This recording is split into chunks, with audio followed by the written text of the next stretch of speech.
Bonjour, petit commentaire aux exercices qu'on n'a pas eu le temps de voir en classe et que j'ai envoyé par email et qui sont tirés des examens sans matériel.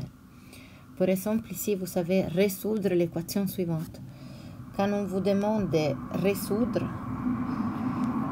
donc ça veut dire qu'il y a une équation, il faut toujours penser à poser l'ensemble des définitions et de poser l'ensemble S des solutions. S'il est vide, il sera égal à l'ensemble vide. Et s'il contient des solutions, on va lister les solutions séparées par des virgules. Donc là, on a une équation qui se présente avec un dénominateur et des puissances de l'inconnu jusqu'au carré. Donc la première chose, en fait, ça commence toujours par bien regarder qu'est-ce qu'on a devant nous. Alors là, vous reconnaissez, en fait, c'est une de ces équations qui contiennent l'inconnu aussi au dénominateur. C'est quelque chose que vous avez vu en première année. Alors, la première chose, c'est l'ensemble de définitions. On ne veut pas que le dénominateur soit égal à 0. On veut exclure les valeurs. Donc, le premier réflexe dans ce type d'exercice, c'est factoriser. C'est difficile à reconnaître, en fait, dans le dénominateur les valeurs qui les rendent 0. En fait, mieux vaut factoriser. Donc, je factorise le plus possible pour bien voir quelles sont les valeurs qui pourraient rendre 0 ce dénominateur. Quand x égale à 0, quand x égale à 2, quand x égale à 0, quand x égale à 2. Donc, l'ensemble de définitions, c'est l'ensemble des nombres réels, sauf 0 et 2. Une fois faite cette chose-là, en fait, j'avance comme si c'était des fractions numériques. Donc, je vais chercher de les écrire avec un dénominateur commun. Et pour ça, en fait, ça révèle très utile d'avoir factorisé auparavant. Comme ça, je vais choisir un dénominateur qui soit en commun entre 3x, x-2, 9, 6x, x-2. On peut même simplifier, en fait, les fractions si on veut, mais voilà. Donc là, c'est qui est. Donc, pour la partie numérique, c'est 18, x et x-2. Donc, je réécris toutes ces fractions avec, voilà, et je les mets tout d'un côté si on veut. Donc ça, c'est le nouveau dénominateur, moins la deuxième, donc là, la première fraction, moins ce qu'il y avait avant à droite et maintenant c'est à gauche. Tout ça égal à 0. Je cherche les solutions, les valeurs pour lesquelles ça c'est égal à 0. Donc le dénominateur ne peut pas être égal à 0. Donc, en fait, je peux ne pas penser au dénominateur ou bien imaginer de multiplier gauche et droite fois le dénominateur. Ce qui me reste, c'est les numérateurs. J'essaye de les réécrire et j'arrive à l'écrire comme une équation de deuxième degré. Je peux le laisser comme ça. Pour simplifier les calculs, vu qu'on est sans matériel, j'essaye de mettre en évidence quelque chose afin de réduire le plus possible les coefficients ABC et me simplifier les calculs, sincèrement, pourquoi pas, si je n'ai pas la calculette. En fait, j'ai transformé ce problème dans une équation de deuxième degré, quelque chose qu'on a bien vu. Donc, je reconnais A, je reconnais B, je reconnais C. Et donc, je calcule delta. C'est la seule méthode qu'on connaît pour résoudre une équation de deuxième degré. Donc, on calcule delta. Et selon ce que je trouve, il y aura des solutions, deux solutions, une solution, zéro solution. Les cas ici, on trouve delta inférieur à 0. Donc, cette équation initiale a un ensemble S égale à 0. Si delta était positif, j'aurais cherché aussi les solutions x1 et x2, ou moins b plus ou moins racine de delta sur 2a. Mais ici, delta est négative, donc c'est fait.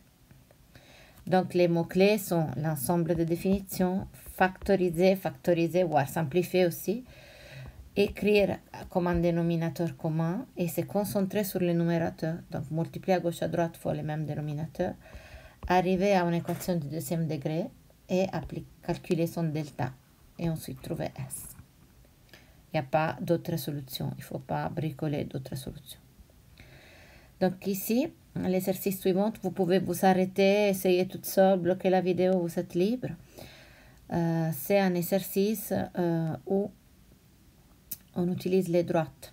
Donc on vous donne deux points, les points A, les points B, dont on vous fournit les coordonnées. Et on vous parle d'une droite H et on vous donne son équation. Quand vous avez l'équation d'une droite, vous pensez bien, vous savez vous reconnaissez M, la pente de la droite, et H, dans ce cas-là, 0. Donc, cette droite passe par 0. Donc là, on regarde les problèmes et on comprend qu'on est en train de parler de quelque chose qui se passe dans les plans X, Y et qui concerne des droites. Donc, on est prêt peut-être à faire un petit dessin aussi.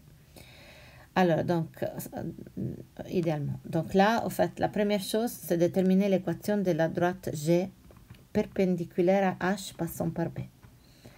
Donc, si H avait une pente de 3/4, on l'a reconnu ici, c'était la pente. Une droite qui lui est perpendiculaire aura une pente telle que le produit de ces deux pentes donne moins 1. Donc, G, ce que je cherche, qui est perpendiculaire à H, G aura une pente de moins 4/3. Et en plus, on sait qu'il passe par B. Donc, s'il passe par B, je vais en fait faire un sort, je connais la pente, je vais accorder que ça passe par B afin de trouver H. Donc là, je n'ai pas écrit. Vous le trouvez dans les corrections. Donc, je cherche une droite comme ça. Donc, la pente est moins 4/3 x plus h. Je cherche h, mais je sais que ça passe par b. Donc, y égale à 4, moins 4/3 fois 3 plus h. Donc, 4 égale à moins 4 plus h. Donc, h égale à 8. J'ai ainsi pu trouver comment trouver l'équation de la droite. Maintenant, il me demande de déterminer l'équation de la droite V parallèle à l'axe Y passant par A. Donc, si j'ai le point A, de coordonnées moins 1, 1, si je cherche une droite qui est parallèle à l'axe Y, en fait, c'est simple, c'est X égale à 1. C'est ça la droite qui passe par A et qui est parallèle à l'axe Y. Et après, on vous demande de calculer les coordonnées du point D, intersection de G et de V. Donc, on a une équation d'une droite ici, une équation de droite là. Donc, ce point-là aura la même X que celle-là. Et après, quand on remplace à X moins 1, on trouve son Y. À ce point-là, en fait, donc, on a une situation comme ça. On a A quelque part ici. On a le point B quelque part ici. Et on a le point D qu'on vient de trouver, c'est quelque part ici. On sait que H, on sait que G passe par B. H est perpendiculaire. Et voilà. Et il nous demande de calculer l'aire du triangle ABD. Donc là, si on trace même, pas très précisément, mais si on trace ce triangle, on voit que il y a cette droite AB. Cette droite, en fait, qu'on peut imaginer AB, on peut imaginer de calculer la pente, en fait, parce qu'on peut imaginer, donc c'est la droite qui passe par AB, on la connaît, c'est 3/4, donc on peut calculer la pente, on trouve 3/4 qui est égal à la pente de H. Donc là, on a deux droites parallèles, coupées par une droite comme ça. Et donc, en fait, on trouve que celle-là était perpendiculaire, G, donc ici l'angle est droit. Et donc, en fait, on a un triangle rectangle. Et donc, pour calculer l'aire, ça sera la distance AB fois la distance BD divisé par 2. Donc, je vais chercher les distances. Et je les trouve, en fait, en centimètres, en unité quelconque. Et après, je cherche la distance BD. Et donc, je peux calculer l'aire, en fait, si c'est centimètres, sinon c'est une unité quelconque. Donc, c'est important, en fait, on se rappelle de comment on calcule la distance. Dans cet exercice, il y a tout ce qui concerne la pente, ce qui concerne l'équation d'une droite, ce qui concerne la distance, l'aire d'un triangle. Donc, c'est très important. Dernière, vous pouvez vous arrêter quand vous voulez, hein, et reprendre ensuite. Donc, on vous dit que le cosinus de pi sur 12 vaut cette chose-là, racine de 2 plus racine de 6 sur 4. Okay? Donc là, on n'a pas la calculette, on est tout à fait sans matériel, donc on ne va pas calculer la valeur des racines de 2. En fait, ces racines de 2, on les laisse exactes, mais on vous demande de calculer les sinus de cet angle et les sinus d'un autre angle, 11/12 de pi. Quand on regarde, en fait, 11/12 de pi, ça correspond à quoi? Ça correspond à pi moins pi sur 12. Donc, ces deux angles, en fait, on sait qu'ils partagent les mêmes sinus. Donc, ça sera simple. Alors, si on va les faire, donc, on sait ça au départ, on veut les sinus. Et donc, en fait, on va appliquer les identités trigonométriques qu'on a révisées encore pour la millionième fois.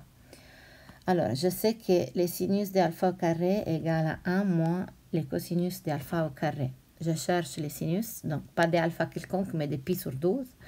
Donc, c'est 1 moins racine de 2 plus racine de 6 sur 4 au carré. Et donc là, je développe. Donc, ça, c'est le carré. En fait, il y a plusieurs façons de faire. Je fais comme ça et après, vous faites... il y a d'autres schémas, mais il faut être attentif à tous les passages. Donc, ici, comme c'est au carré, on peut les voir comme les carrés du numérateur divisé par le dénominateur au carré.